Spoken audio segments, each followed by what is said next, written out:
The signal came in at 3:37 GMT. Static at first, then pulses. Rhythmic. Calculated. It wasn't a pattern Earth had ever heard before, but it was undeniably intentional.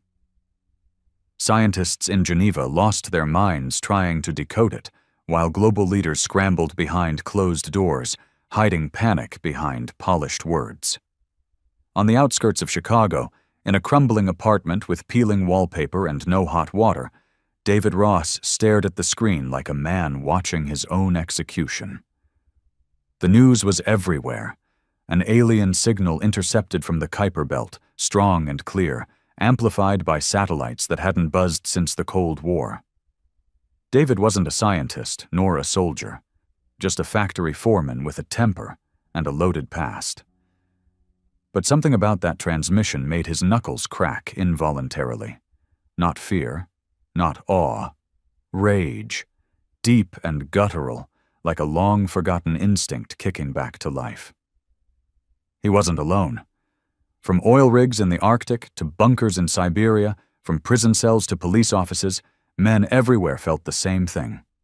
Not wonder, not curiosity, something older. A pulse, a challenge. Every heartbeat synchronized with the signal like a war drum. Governments tried to keep calm.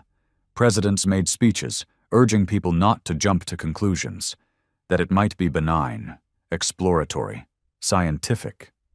But no one bought it. Not this time. Not after the translation. It took 29 hours to crack the core message, and when it was broadcast, leaked by a pissed-off technician from the Indian Space Command, it didn't just go viral. It broke the world. You are not alone. You were not meant to rise. Prepare for correction. That was all. No coordinates, no names, just that. Correction.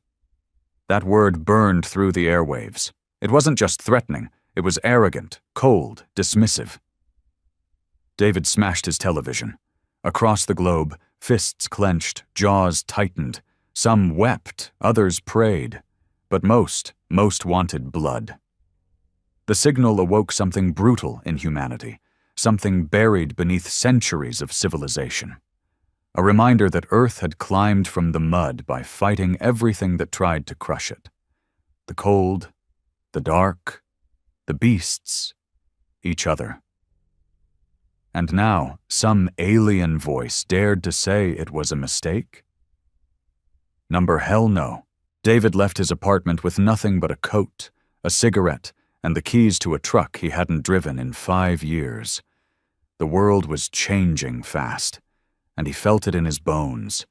Something was coming, and the only way humanity would survive was by embracing the thing it had tried so hard to forget. Its fury. David drove with no destination, just instinct.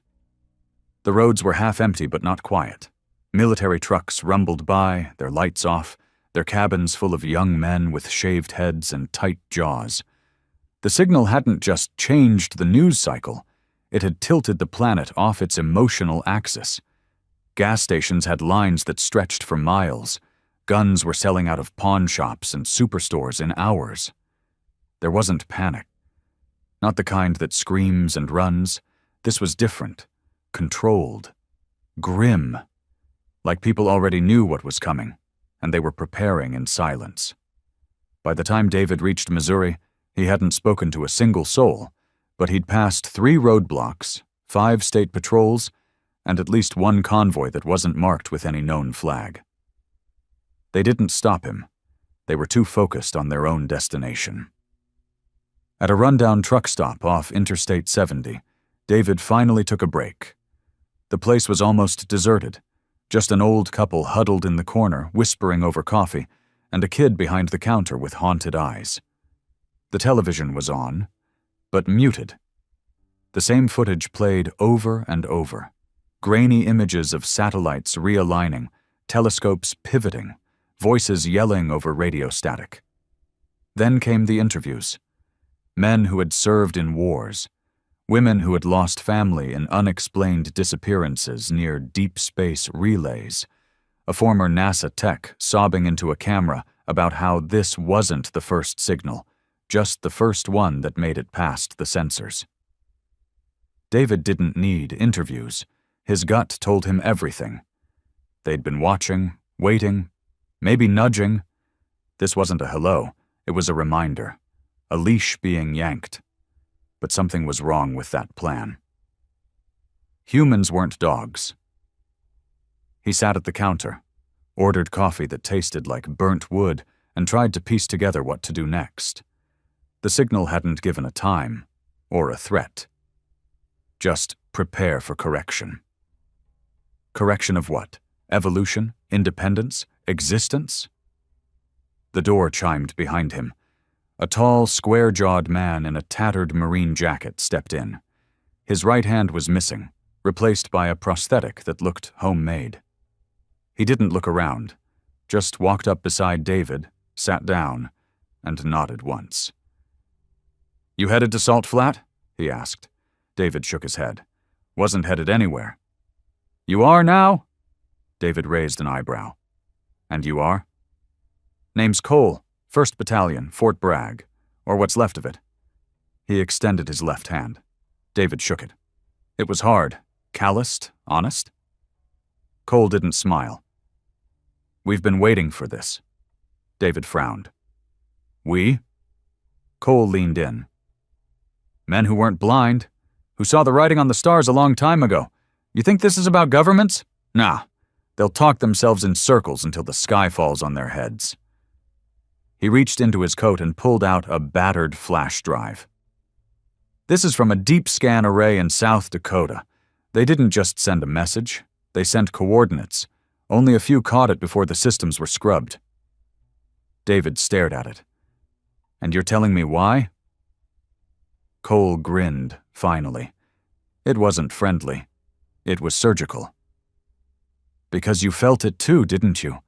The moment that signal hit. Like something inside you snapped awake. A fire. That's not normal. That's instinct. They woke the wrong species, brother." David didn't answer. He didn't have to. The pulse in his veins had never stopped since the transmission, like his blood had been waiting for an excuse to boil. "What's in Salt Flat?" David asked. "People like us. And answers, maybe weapons, maybe something worse. But if we wait for orders from the top, we'll be dead before they finish their first press conference." David looked out the window. The sky was unusually clear. No stars, just a clean sheet of black, a canvas, a warning. He nodded once. "I'll drive." 300 miles west, deep under a mountain disguised as a decommissioned mine, someone else was listening to the signal. Dr. Adrian Hawk had been one of the minds behind the original SETI protocols, long before the public ever knew what they were. He was the man governments called when they needed answers about the cosmos, but didn't want the public to panic.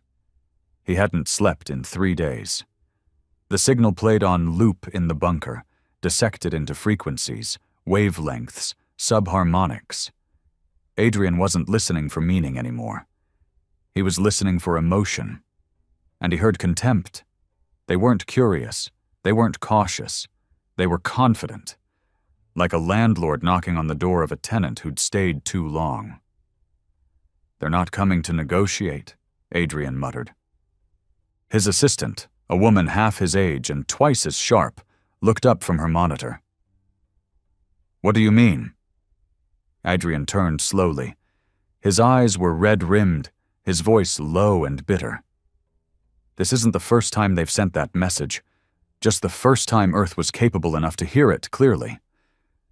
I mean, he interrupted, "this message isn't directed to us. It's directed at something we've become. They didn't expect us to reach orbit, let alone Mars. And now we've done both. Built ships, created AI, fired nukes into space like confetti. And they don't like it." His assistant was quiet for a long time. Then she whispered, "So what happens now?" Adrian stood slowly, his back cracked. He looked at the ceiling like he expected it to shatter. "Now," he said, Now the universe remembers that we weren't born in peace.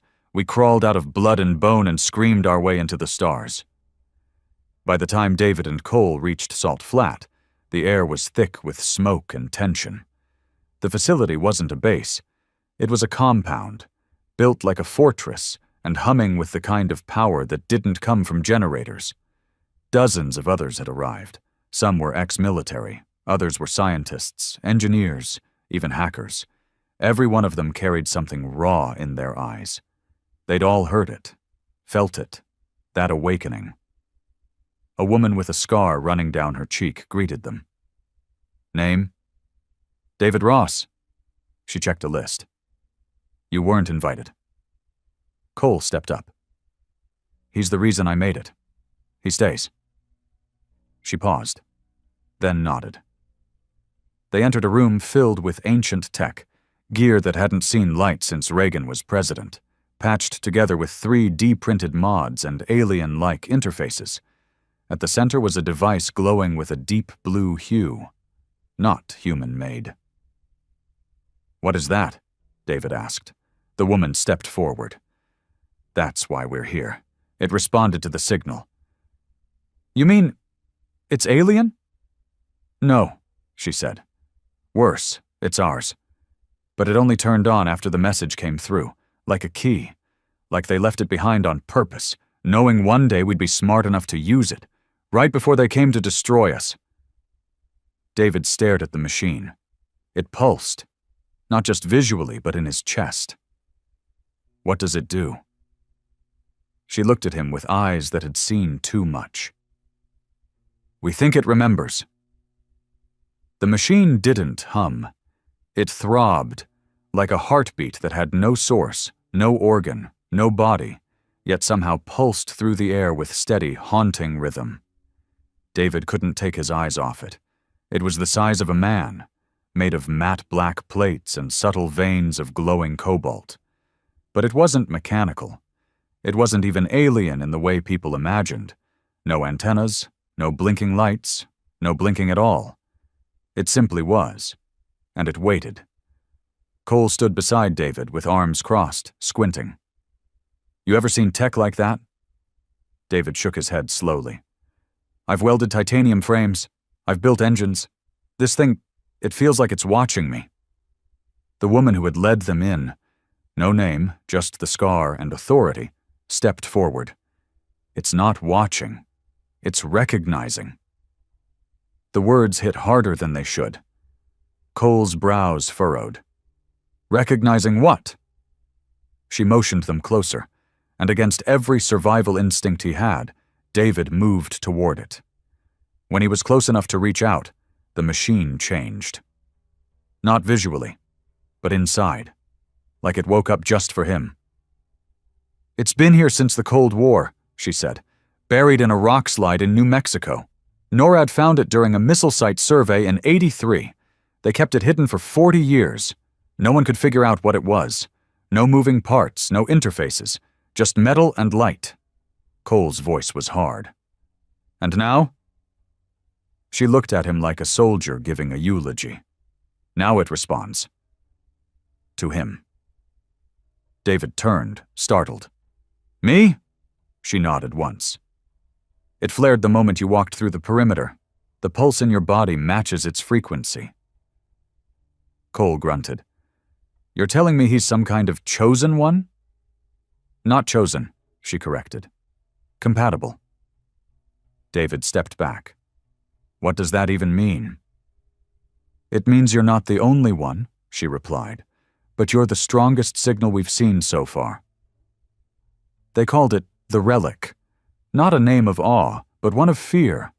Theories had circled for decades. Some thought it was an alien gift, others a Trojan horse.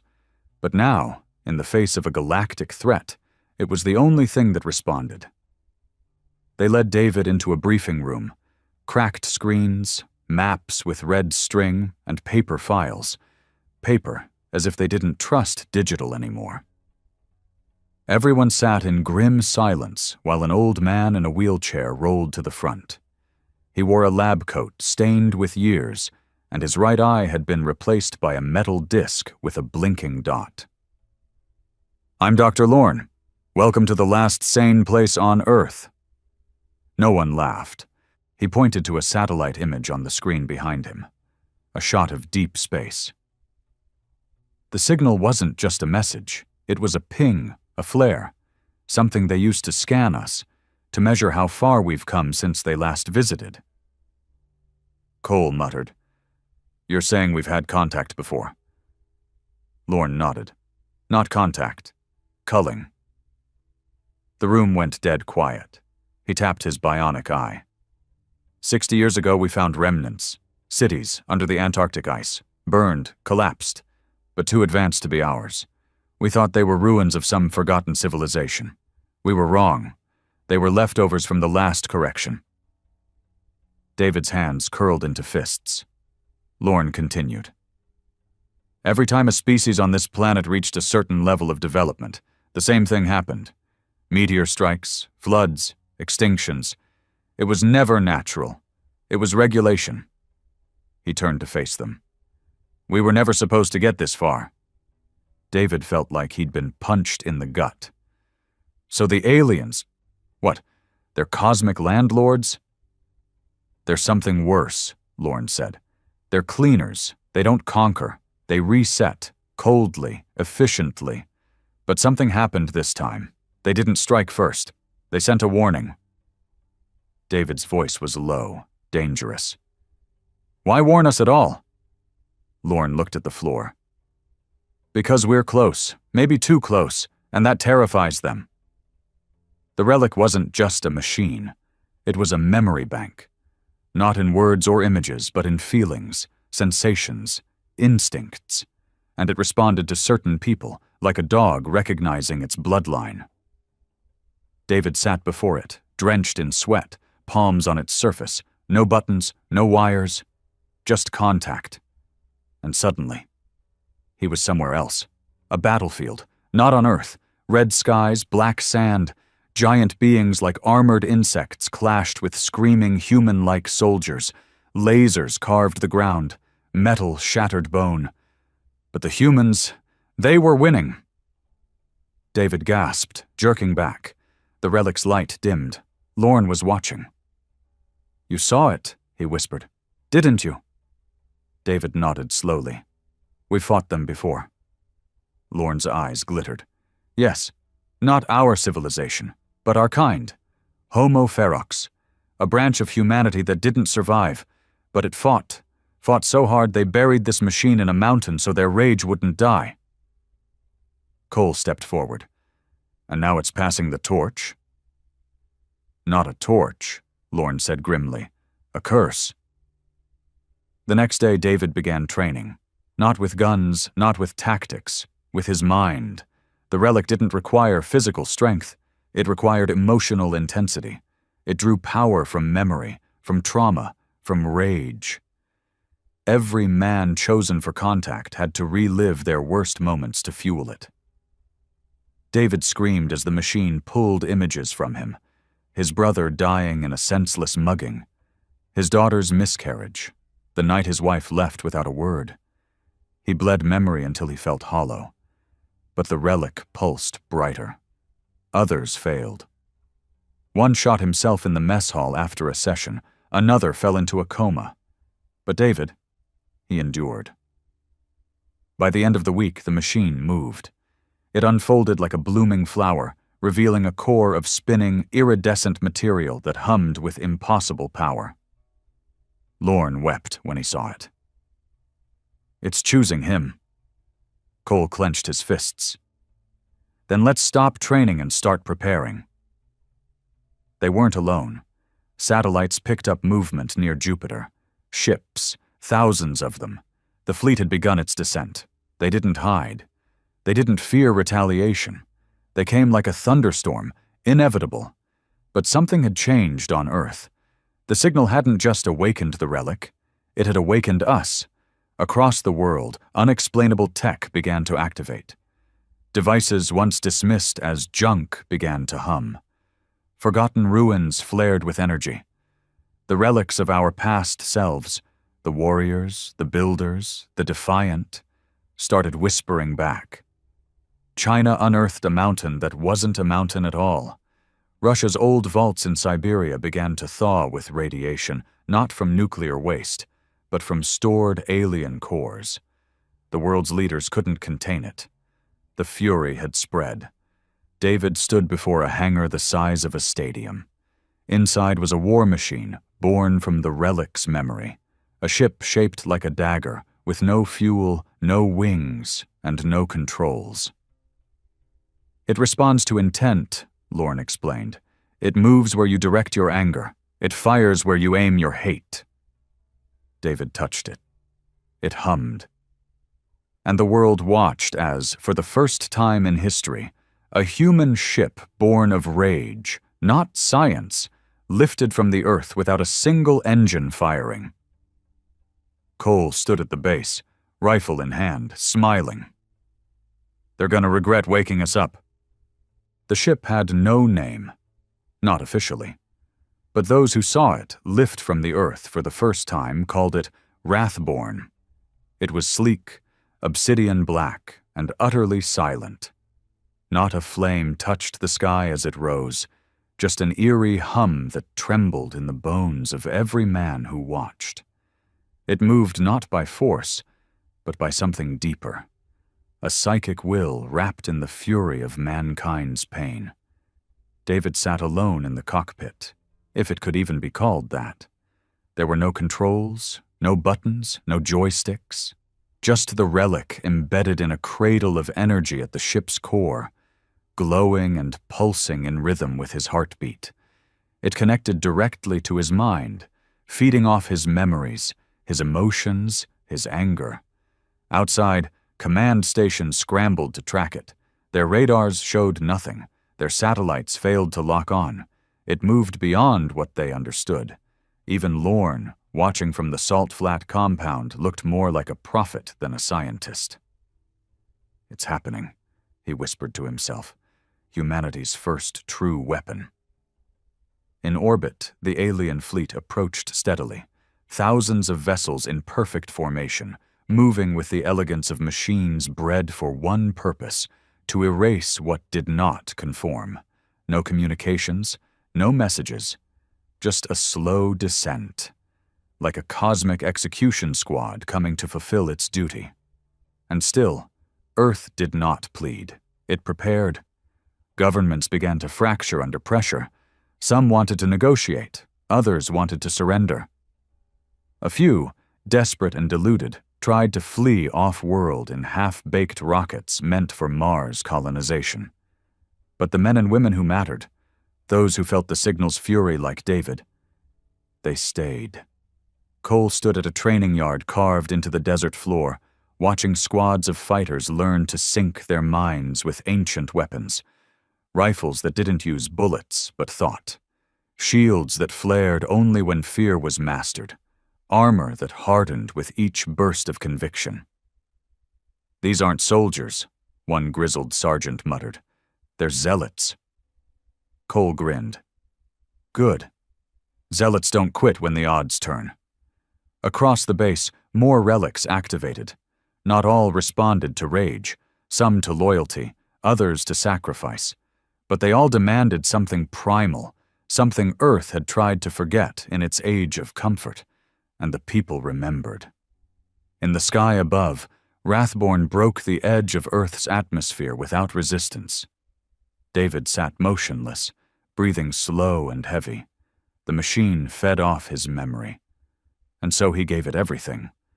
He remembered the night he held his wife's letter, unsigned, final. He remembered his brother's blood on cold pavement. He remembered punching walls until his bones cracked. He remembered every moment he'd wanted the world to burn, just so it could feel what he felt. And the ship responded. Its surface shimmered. Runes, alien and yet familiar, burned into the hull. It didn't just carry David's fury. It became it. As the alien fleet came into visual range, Wrathborn's systems flared. Not with heat, but with intention. Targeting protocols appeared in David's vision, Not digital overlays, but something internal. He didn't need to understand how. The ship understood him. He saw their formations, disc-shaped crafts with weapon pods the size of battleships. They moved like predators, each scanning, measuring. David didn't hesitate. With a thought, Wrathborn surged forward. The first strike was like nothing Earth had ever seen. A pulse, not of plasma or missile, but rage, directed like a spear, pierced through the lead alien vessel. It didn't explode. It folded, crushed inward as if space itself rejected its presence. The remaining fleet reacted instantly. Hundreds of weapons aimed, launched, streaked toward Wrathborn. David gritted his teeth. He thought of every injustice, every betrayal, every night he cursed the sky for its silence. Wrathborn blinked, disappearing from their targeting matrix and reappearing behind the formation. It didn't dodge. It teleported through hatred. Another ship fell, then two more. David felt no joy, no thrill, only a cold, focused resolve. These weren't living things. They were executioners, and he was the resistance. Back on Earth, the world watched in awe. Every major network was hacked, not by humans, but by Wrathborn itself. The ship wanted them to see, not the fear, the defiance. Children pointed at the screen and cheered. Old warriors wept, and the cowards who had plotted to bow down in secret, they began to sweat. The President of the United States, forced to address the world, stood pale and trembling. We are not alone, and we are not helpless. It was the best he could do, because by then, humanity had stopped waiting for leadership. Lorne stood in the control center, his face bathed in blue light from the relic network. "They're scanning for him," he murmured. "The fleet. They know what he is." Cole lit a cigarette beside him. "Let him look. They'll find more of him soon." Lorne turned. "We can't rely on one man, even with the relic." "We're not," Cole said. "You forget. Rage spreads, and it's contagious." Lorne frowned, then walked toward the database terminal. "We found 3 more compatible. Lesser signals, but still strong." Cole exhaled smoke. "Build them ships." "We don't have time." Cole stared at him, hard. "Make it." In orbit, Wrathborn faced the counterattack. Alien ships began to converge, forming a web of energy nets and gravity wells meant to crush anomalies. David didn't blink. He pushed forward, through fire and distortion and agony. The ship took hits, but only when he lost focus. It needed him fully immersed in his pain. When he drifted, it weakened. When he embraced the fire, it became unstoppable. He wasn't just flying a weapon, he was becoming a war. Suddenly, a new message entered his mind. Not from Earth, not from the aliens, from the relic itself, a memory not his own. He saw another man, centuries ago, standing on a scorched alien battlefield, holding a similar weapon, fighting alone against legions, losing, bleeding, but still screaming at the stars, and the voice. "They fear not your weapons. They fear your rage. They fear what you become when cornered, when broken, when betrayed." David opened his eyes. The alien fleet loomed ahead. Hundreds remained. Thousands, maybe. He smiled. "Then let's give them a reason to fear." The second assault was not surgical. It was vengeful. David drove Wrathborn into the heart of the enemy, breaking their formation with reckless fury. Every strike he delivered came with the force of 1,000,000,000 human regrets. Every dodge, a testament to our refusal to die quietly. For every ship that fell, a new memory surged in him, not just his own, but from the relic. Memories of mankind's ancient wars, of blood spilled on forgotten moons, of battles lost and won not with strategy, but with will. The alien armada began to falter. They moved less smoothly, less confidently. They were adapting, not their weapons, but their mentality. Fear had entered them, and that made them vulnerable. David saw a cluster forming, a mothership, bigger than all the rest, probably the command center. He focused. Rathborn obeyed. He drove the ship into a dive, hurtling past defensive grids and minefields of plasma. The closer he got, the more resistance he felt. Not physical, mental. Like something in the core of that ship tried to override his thoughts. A presence, alien, ancient, and arrogant. "You are defiance, but you are dust. Burn, ape." David's head rang, his vision blurred, the ship dimmed. But then he remembered her. His daughter. The crib. The silence. The hospital's sterile smell, and rage returned. The ship screamed, the hull blazed, and with a final surge he slammed a psychic spear straight into the mothership's core. A light exploded across orbit, visible from Earth. Not a fireball, not destruction. Release. Rathborn tumbled back, wounded but alive, and in the void where the mothership had hovered, nothing remained. On Earth, sirens stopped. The sky calmed. Lorne's voice broke as he whispered into the mic. "He did it." Cole nodded once. "That was the first blow." Lorne looked at him. "You think they'll stop?" Cole shook his head slowly. "Number they'll come in force now. That was their scout, their judge." He looked up at the stars. "But now they know what we are." The smoke hadn't even cleared in orbit before the second wave arrived. They didn't come with the same slow, confident pace as the first. These new ships fell out of hyperspace like blades hurled from the dark, sharp, angular, cold. 10 times more. 100. Enough to blot out stars. The first wave had been a test. This was the punishment. Back on Earth, Rathborn's return was not celebrated. It was watched in dead silence. As it descended, battle-scarred and scorched, people gathered across deserts, cities, and crumbling rooftops to see it. The ship landed without ceremony. Silent, its black surface cracked like cooled lava, the glow beneath dimmed. David stumbled out. He didn't look victorious. He looked empty. The toll had been worse than physical. Rathborn fed off memory, off pain, and David had given it everything.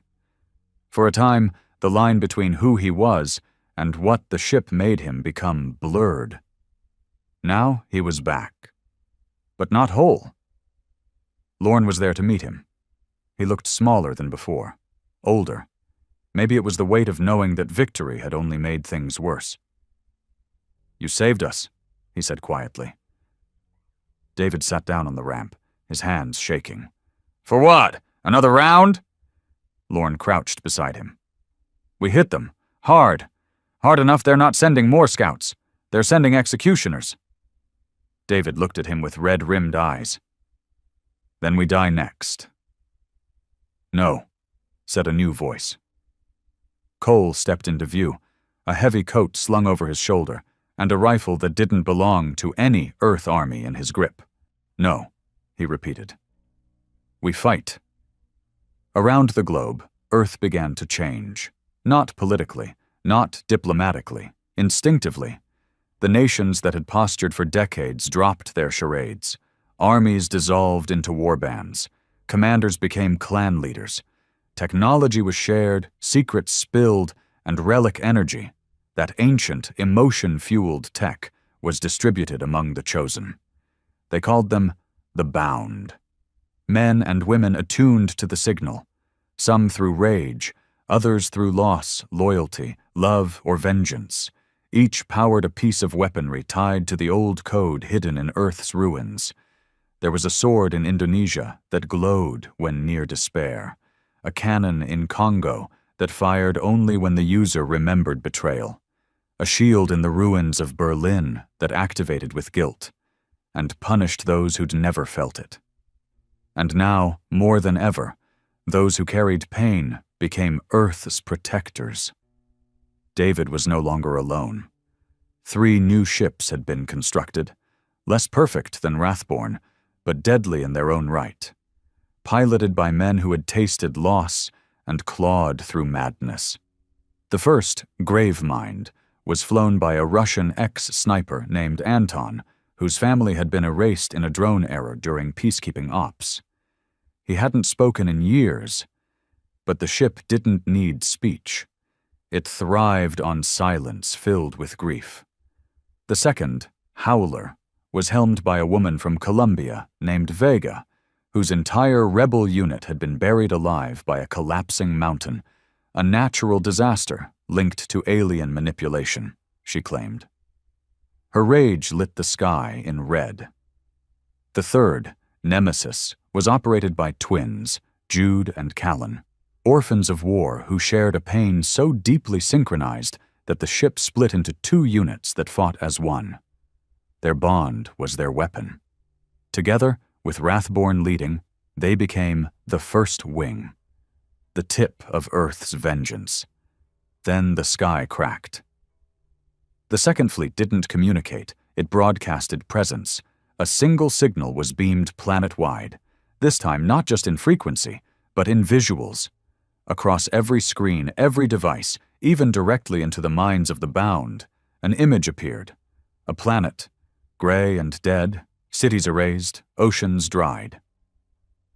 "Correction complete," the message said in thousands of languages at once. Then a pause. "Earth is non-compliant. Correction begins." It was not negotiation. It was procedure. The assault began with atmospheric saturation. Massive dreadnoughts floated above continents and rained down spikes that embedded in cities. They didn't explode. They broadcast. Frequencies that interfered with human cognition. Waves that induced panic. Hopelessness. Tens of thousands took their own lives in the first hour. Hospitals overflowed. Governments tried to declare martial law but couldn't communicate. The signal turned every broadcast into a whisper of despair, until Cole hacked in. He appeared on every screen, unshaven, grim, staring straight into the feed with eyes that dared the galaxy to keep watching. "This is Earth," he growled. "You want to correct us? Come down here and bleed for it." And somehow, the signal weakened. Not globally, just enough. Enough for the First Wing to launch. The battle wasn't strategic. It wasn't even fair. The alien dreadnoughts were superior in every metric: firepower, numbers, speed. But they lacked one thing: conviction. The First Wing cut through them like burning arrows. Rathborn led with pinpoint strikes, bypassing shields by threading through dimensional cracks like a predator stalking prey.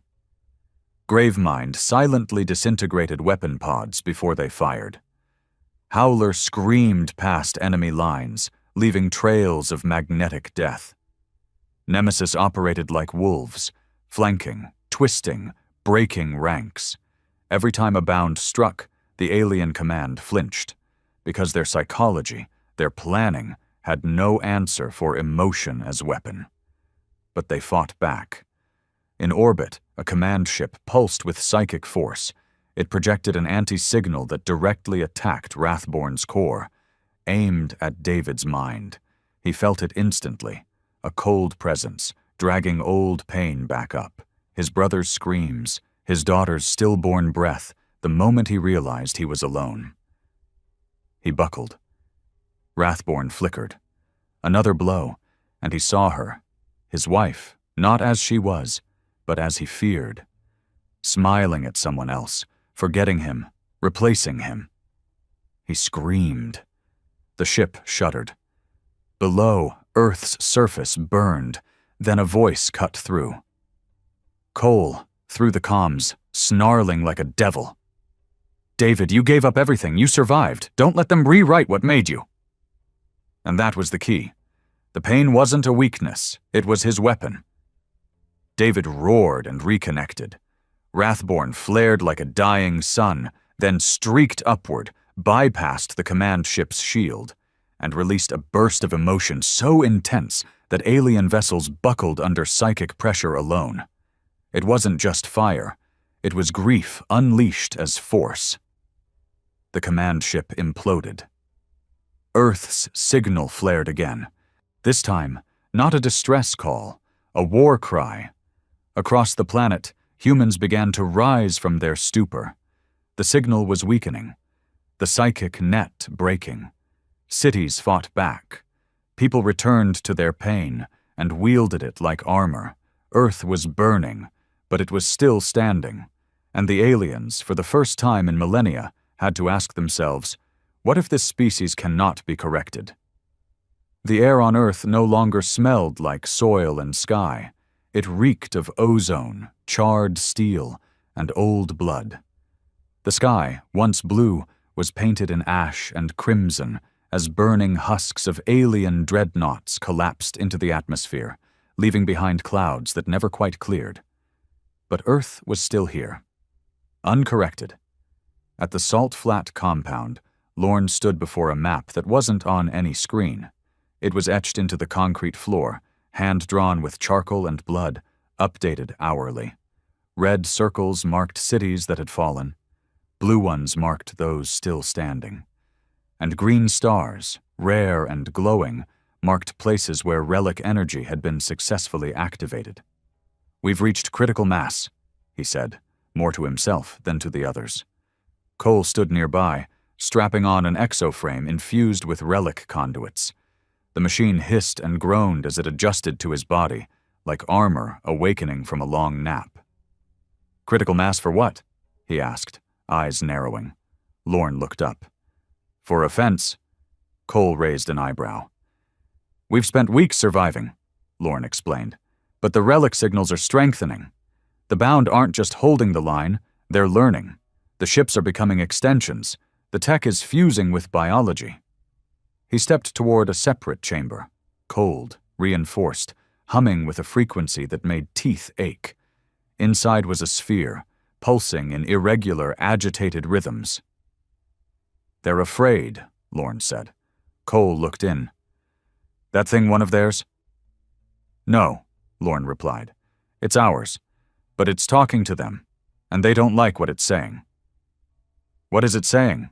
Lorne paused. "We remember." Rathborn hovered above the smoldering remains of the Pacific, scanning debris and wreckage for signals. David was no longer fragile, no longer drowning in the weight of his memories. He had learned how to weaponize them, not by resisting, but by embracing the pain fully. Pain sharpened him. Each wound was a blueprint, each failure a map. He was beyond angry now. He was intent. "David," Vega's voice crackled through the comms. "We've got a signal. Deep orbit, a gathering point." "How deep?" he asked, eyes closed, seeing more with his thoughts than his eyes. "Jupiter's shadow, behind the ice moons." Anton's deep, gravelly voice followed. "Big signature? Might be a shipyard." "Or a gate," Callan said. "Or both," Jude added. David opened his eyes. "Then we take it." Earth's last hope wasn't to repel the aliens. It was to interrupt the system. The cycle of correction, the pattern of cosmic sterilization. According to ancient relics and fragments decoded from alien black boxes, every correction followed a protocol, a rhythm, a countdown. Find the species. Mark the growth. Burn the evidence. Leave a seed to monitor and repeat. And now they had found Earth's seed. The problem was, the seed had grown teeth. Operation Razor Star was born in less than 24 hours. The plan was suicide. The first wing would launch from Earth and fly into the blind zone near Jupiter's icy moons, using relic shielding to mask their presence. There, they would locate the shipyard, or gate, and destroy it before the next fleet emerged. No reinforcements, no backup. Just 5 relic-bonded warships and a payload of pure fury. As Rathborn lifted from Earth for the second time, the people below didn't cheer. They saluted. They stood in silence and raised clenched fists. It was no longer about saving the planet. It was about ending the game. The silence in Jupiter's shadow was unnatural. Even in space, there was always something. Radiation hums, background particles, pulses of dying stars. But here, nothing. It was a silence that waited. Vega's ship, Howler, led the approach. Her systems pulsed erratically as she neared the target zone. "My gut's tight," she muttered. "Something's off." Anton's grave mind stayed back, cloaked in grief like a ghost. "I feel them. Not the ships." The minds Jude and Callan's nemesis began scanning. "We see a structure. No movement. Looks dormant." "Dormant," David said coldly. "Isn't the same as dead." Rathborn pushed forward. Then they saw it. A lattice of ships. Thousands, suspended like bones around a black core. A gate made not of metal, but some fluid geometry that bent space. It wasn't just a launch point. It was a manufacturing system, a crucible for war machines. And it was waking up. Back on Earth, Lorne stared at the sphere in the vault. The pulses had changed. Faster. Angrier. "They're signaling something," his assistant whispered. Lorne didn't reply. He already knew. In orbit of Jupiter, the gate flared, and the message came again. Not a voice, not a command. A feeling. "You do not belong." Rathborn's systems flared in response. David grit his teeth. "Neither did you, once." The first wing surged forward, and the gate responded, unleashing horrors. These weren't ships, these were reapers, limbs of metal and light, formless and pure, each moving with the intelligence of 1,000 minds and the cruelty of none. They moved not to fight, but to erase. The battle exploded like a solar flare. Howler launched into the middle, spinning wildly and leaving trails of disruption that broke formation. Vega screamed inside her cockpit, not in fear, but in memory. Her fallen unit, the dirt in her lungs, the betrayal of being buried and forgotten. The ship responded, blades of sonic warps slicing through alien constructs. Gravemind hovered in silence, picking apart reapers with pinpoint blasts of compressed sorrow. Anton remembered his wife's laugh, how it was stolen from him in a bureaucratic accident no one answered for. He killed with grief. Nemesis split and reformed constantly, dancing between threats never caught. Jude and Callan synced perfectly, moving as if they were one breath in two bodies. Every move was a memory of loss, and Rathborn became something else. It no longer flew. It drifted with purpose. Every thought David had, the ship acted on before it was finished. It moved like it had a soul. Because now it did. His. They fought for hours, and they began to lose. There were too many. Too fast. Too fluid. The gate itself began to shudder and open, revealing more beyond. Fleets, worlds, forces never meant to be seen. And then Rathborn turned away. "David, what the hell are you doing?" Vega yelled. David's voice was calm. "Ending this." He directed the ship not toward the gate, but into it. Lorne watched the sphere in the bunker go dark. He didn't cry. He simply whispered, "You beautiful bastard." Rathborn entered the gate, and it changed. It wasn't a wormhole. It was a core, a brain, a central nervous system for every correction across the galaxy, a central intelligence that kept the cycle running, calculating which civilizations would be spared and which would be erased. David saw it. A mind, not alive, not dead, just cold. It scanned him. "You are an error," he smiled. "So were you." He pulled every memory forward, every ache, every scream, every lonely night, every forgotten promise. He didn't hide from it. He let it consume him, and Rathborn exploded with all of humanity's rage. The gate tore open, not wider but inward, like a black hole birthed in reverse. Systems collapsed, ships froze, reapers disintegrated, and on Earth every bound felt it. like a tether had snapped. The correction was over, because the signal was dead. The galaxy stood still.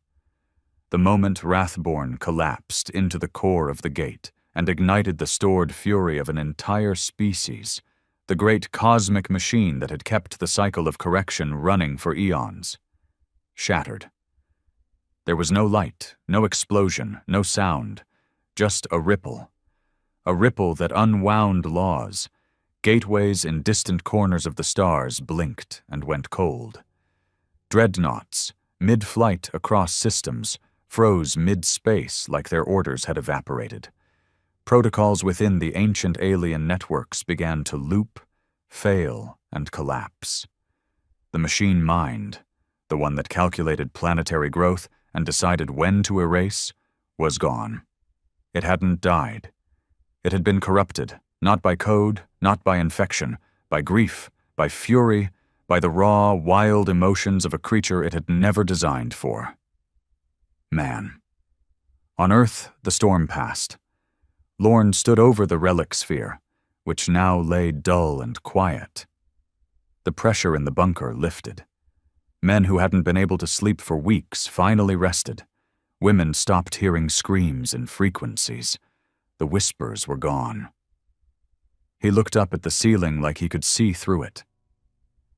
"David," he whispered, "you didn't just destroy their gate. You made them remember fear."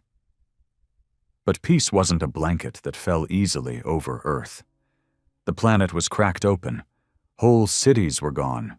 Seas had risen. Skies still flickered with radiation storms from the falling husks of alien weapons.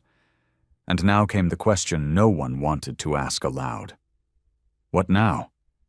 Cole sat at the edge of the Salt Flat command post, a cracked rifle resting across his knees, a bottle of scorched whiskey in one hand.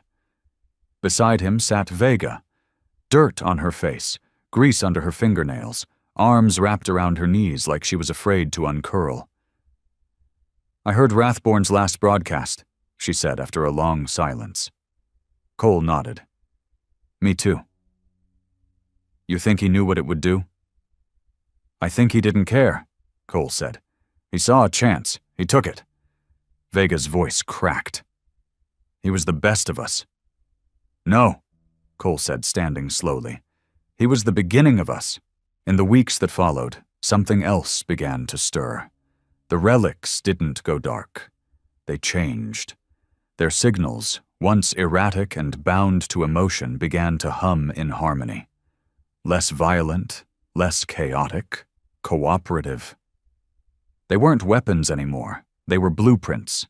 Anton, Jude, Callan, Vega, they all began to feel it.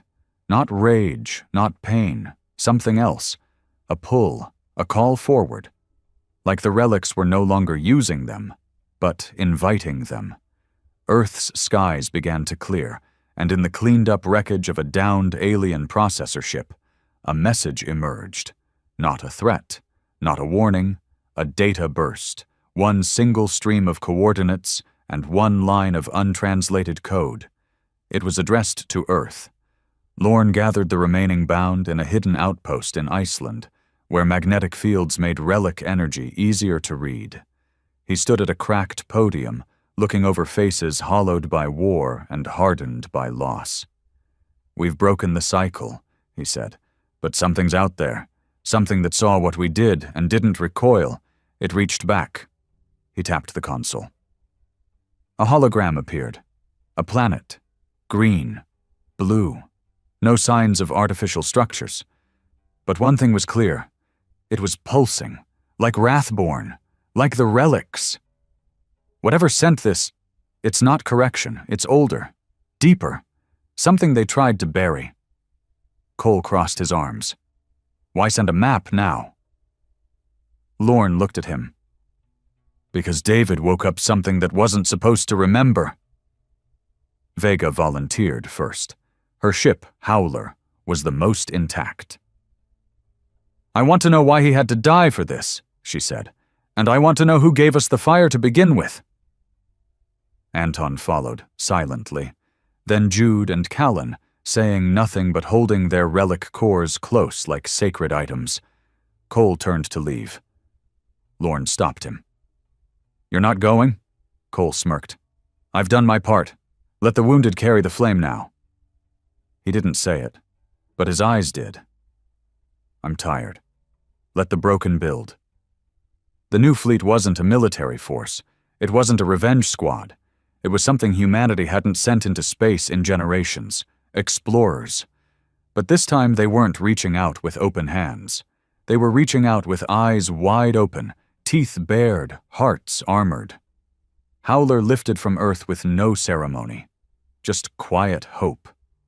The journey to the new world took a week through the rift left behind by Wrathborn's sacrifice. The passage didn't feel like flight. It felt like being judged. The stars flickered wrong. Shapes loomed in the distance that didn't obey physics. Whispers filled the ships, not voices but sensations. Memories that weren't theirs, a battlefield, a city, a funeral, a rebellion. Someone had stood before the correction before. Someone had bled for Earth before it was Earth. Humanity had not evolved into rebellion. It had been born from it. The world was waiting. It had no name. So they called it Echo. Because every step they took on its soil felt like walking into their own past. The relics hummed more powerfully here. No translation needed. No syncing required. The world recognized them. In a canyon shaped like a screaming jaw, they found structures. Not metal, not stone. Bone. Titanic skeletons twisted around black monoliths, half buried, half revered. At the center, a throne, empty, and around it, carvings, not of gods, not of kings, of humans. Jude touched one. His eyes rolled back. Callan caught him before he fell. He spoke with a voice not his own. "We failed the first time. We burned the second. We waited in the dark. Now, the fire walks again. Remember your blood, and burn forward." Then silence. They called Lorne from orbit. He didn't speak for a long time after seeing the images. Finally, he said, "Wrathborn wasn't the first. Just the first to win. Earth entered a new era, not of peace, not of war, but of reckoning. The relics were everywhere, and now they hummed a different tune. Not vengeance, invitation. What had once been tools for war were now tools for awakening. Children began to see patterns in the stars that adults missed. Elders dreamed in languages no one had spoken for 10,000 years. And deep under the earth, in temples buried beneath ocean beds and glacial cracks, the old fires stirred. The bound weren't alone anymore. Humanity wasn't broken. It was becoming. Cole stood at the edge of a cliff, staring at the sky. The world was healing, but he wasn't, and that was okay. He whispered into the wind. "David, you didn't just fight for us. You freed us." And behind him, in the red glow of sunset, relics whispered back. Not the end. The threshold.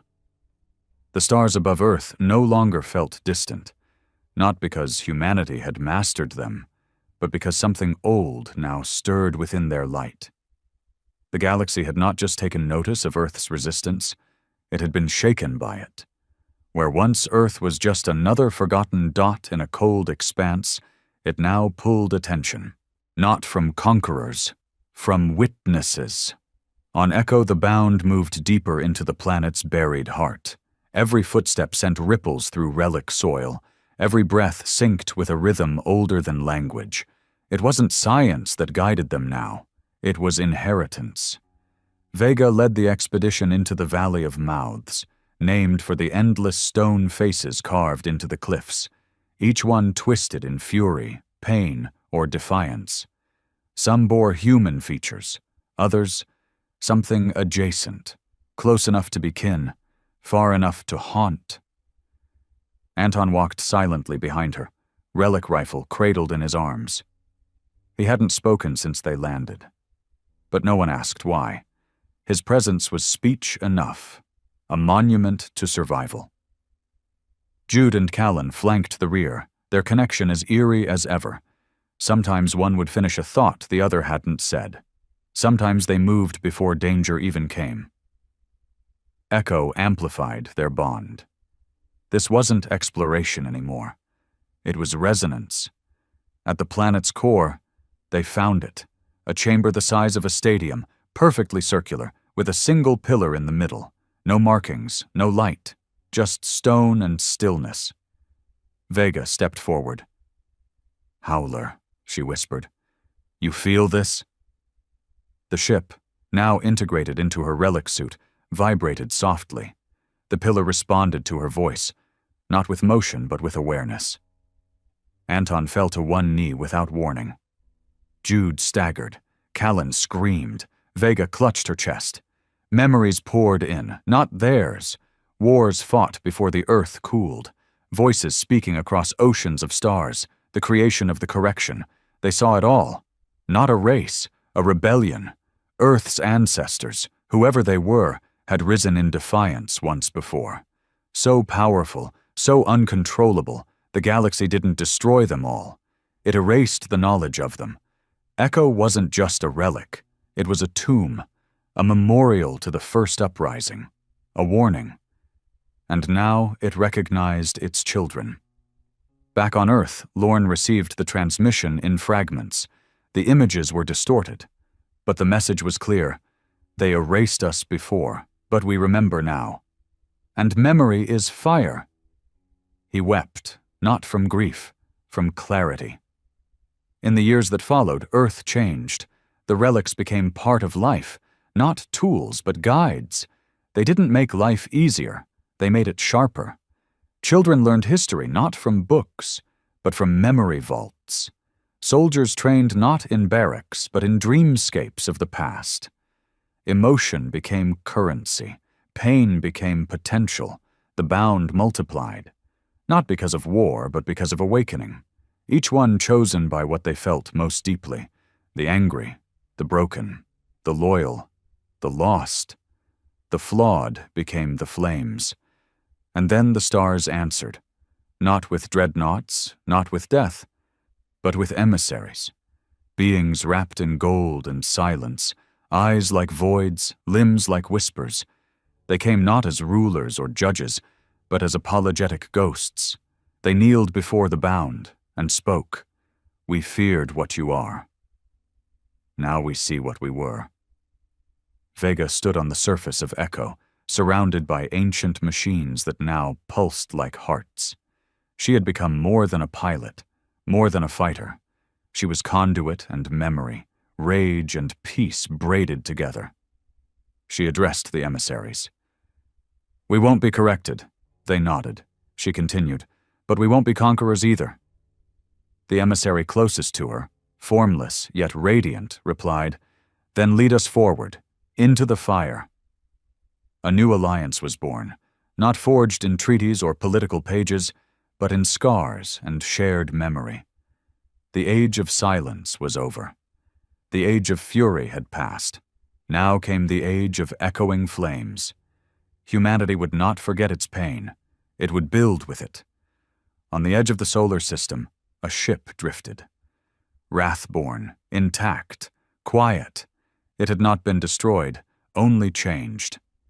Inside, David lay in stasis, not dead, not quite alive. The relic had preserved him, not for resurrection, not for worship, for timing, when the stars grew cold again, when correction tried to rise, when humanity's flame flickered. Wrathborn would return, and David would wake. Cole stood on a mountain in Chile, watching the auroras ripple like oceans. His rifle was gone, his exoframe rusted and buried, but his eyes, those fire-colored eyes, still scanned the horizon like a soldier. Behind him, children trained with relic blades, laughing, learning. He smiled faintly. Correction failed, he muttered. Now let's see what we build from the ashes. In the dark between galaxies, in places no light had touched in 1 billion years, whispers began to spread. Not of conquest, of Earth, of a species that could not be erased, of a signal that awakened fury, and of a fire that would never go out.